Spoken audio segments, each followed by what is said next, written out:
Hi, my name's John Gotobed. I'm here once again in YouTube's completely real and not at all a set diner. And Diner.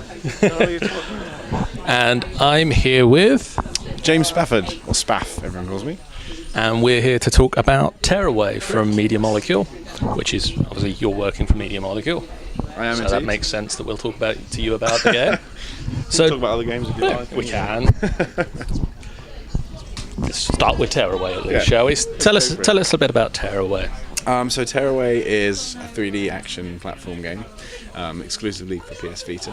Right. And it's a little papery world that you hold in your big, kind of godlike hands. So you're you in the game. You play yourself.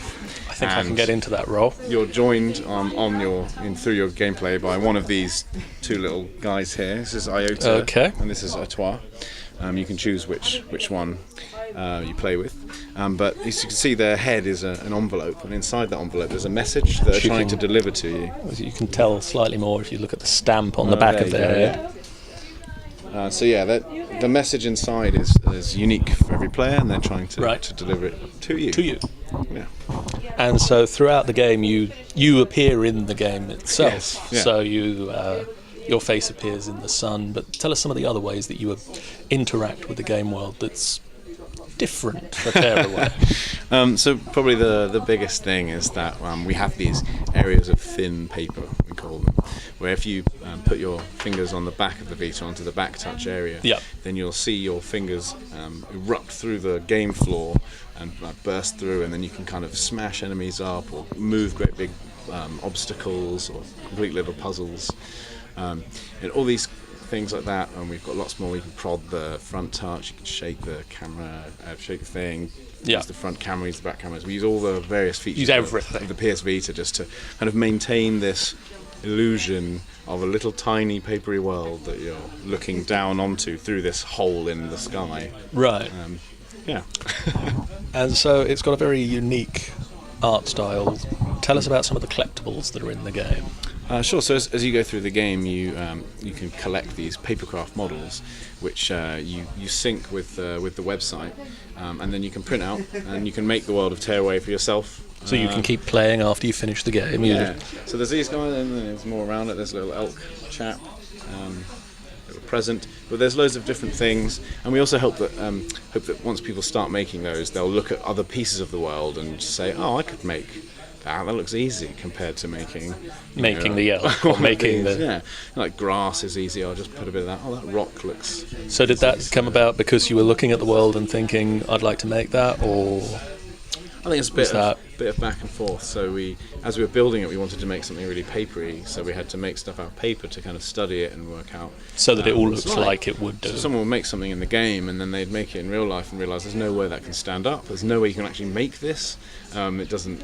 You can't. So make all been folds at tested that. then? All been tested. It all kind of went back and forth until we got to the point where we had this engine that is just incredibly papery, and Right. the designers, to make the in-game characters and the landscapes, they take sheets of virtual paper and they add folds and curls and cut shapes out of it and glue them So to it is other virtual things. origami then, Yeah, or so virtual it's- papercraft. So we know that everything can be made out of paper because we made it out of kind of virtual paper, but a very realistic virtual paper. Really impressive.